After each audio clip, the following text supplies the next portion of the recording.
High বন্ধুরা, আজকে দেখো সুন্দর আর একটা রেসিপি নিয়ে চলে এসেছি। তোমাদের জন্য প্রতিদিন নিত্য নতুন একটা রেসিপি করে দেখাই।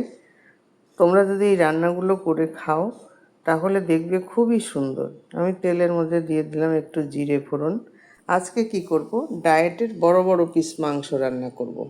এর মধ্যে দিয়ে দিলাম আমি টমেটো কুচি আর পেঁয়াজ কুচি, সঙ্গে একটু লবণ দিয়ে দিলাম যাতে এটা তাড়াতাড়ি করে ভাজা হয়ে যায়। তেল কিন্তু খুব কম দিয়েছি, দেখতে থাকো।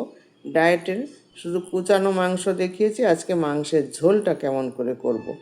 তোমরা এইভাবে করে খাবে, কেউ মোটা হবে না। আমার কথা শুনে করে খাও। যারা মোটা আছো আমার এই ডায়েটের রান্নাগুলো ফলো করো, করে তোমরা এইভাবে রান্না করে খাও। আর ভাত একদম খাবে না। এবার মাংস ধুয়ে রাখা মাংসগুলো দিয়ে দিলাম। পেঁয়াজটা একটু অল্প নাড়াচাড়া করে, খুব বেশি নাড়াচাড়া করিনি। এবার মাংসটা এর মধ্যে দিয়ে নাড়াচাড়া করছি ভালো করে। তেল তো দেখেই নিয়েছো, 1 চামচ তেল দিয়েছি, আর বরাদ্দই হলো 1 চামচ তেল।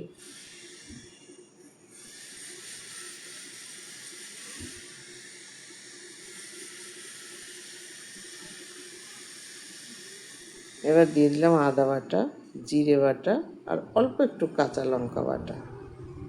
ব্যাস, যেহেতু গরম এই পড়বে তোমার গোলমরিচের গুঁড়ো পড়বে, সেই জন্য কাঁচা লঙ্কা সামান্য একটু দিলাম। কেন দিলাম?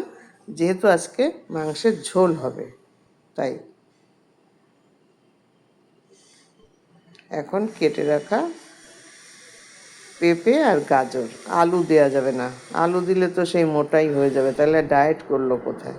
দেখো আমি পেঁপে কিন্তু ভাজিনি, এর সঙ্গে কষিয়ে নিচ্ছি। ভাজলে তেল ঢুকে যাবে। রান্নার প্রসেসগুলো দেখে নেবে শুধু। এখন আমি এর মধ্যে দিয়ে দেবো একটু হলুদ গুঁড়ো, পরিমাণ মতো লবণ দিয়ে দিলাম,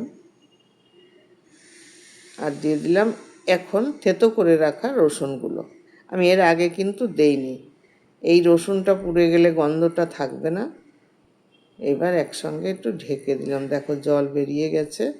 মাংসের তো একটা জল আছে, আর আমি সামান্য একটু জল দিয়েছিলাম কেন, যাতে এইগুলো ভালো করে একটু কষানো হয়। পেঁপেগুলো আধা আধা সিদ্ধ হয়ে যাবে, তারপরে আবার জল দেব। এবার একটু কাশ্মীরি লঙ্কার গুঁড়ো দিয়ে দিলাম, ঝাল লঙ্কা না, কাশ্মীরি লঙ্কা। এখন দিলাম গোলমরিচের গুঁড়ো। এটাও পরিমাণ মতো তোমরা দেবে, যে যেটুকু ঝাল পছন্দ করো সেইভাবেই তোমরা দেবে। ওদিকে বাটিতে দেখতে পাচ্ছ আজকে আমি কিনোভা, এবার টক দই, এই টক দইটা ভালো করে ফেটিয়ে নিচ্ছি। 1 চামচ এর মধ্যে দিয়ে দেবো।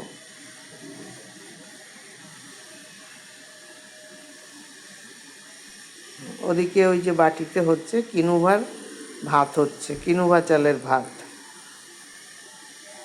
ওইটা আলাদা করে ভাতটা রান্না করে শুকনো শুকনো করে রেখে দেবো, এই মাংস দিয়ে খাবে।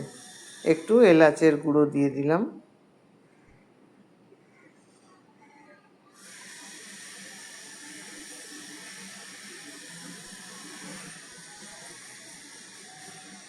দিয়ে ঢাকা দিয়ে দিলাম। এ দেখো কত সুন্দর কষানো হয়ে গেছে, আমার মাংসগুলোও সিদ্ধ হয়ে এসছে। পেঁপেও সব সব অর্ধেক অর্ধেক সিদ্ধ হয়ে গেছে। এখন আমি পরিমাণ মতো জল দিয়ে দেবো, যাতে এগুলো ভালো করে সিদ্ধ হয়ে একটা ঝোল থাকবে সেই মতো। আর লাগবে না। আবার ঢাকা দিয়ে দিলাম। এবার ফিরে আসবো। দেখো ঝোল রেডি, আর একটু সামান্য শুকাবে। এখন আমি এর মধ্যে দিয়ে দেবো ঘি। 1 চামচ ঘি বরাদ্দ আছে, 1 চামচও নেই, ওর মধ্যে যা আছে সেইটুকু আমি দিয়ে দিলাম। 1 চামচ তেল, 1 চামচ ঘি প্রতিদিন খেতে বলেছে ডায়েটিশিয়ান। তাহলে রান্নাটা কমপ্লিট হয়ে গেল। এবার চলো, দেখতেই পাচ্ছ কত সুন্দর লাগছে। এইভাবে করে খেও, তোমরা রোগা হয়ে যাবে। ভালো থাকো, টাটা।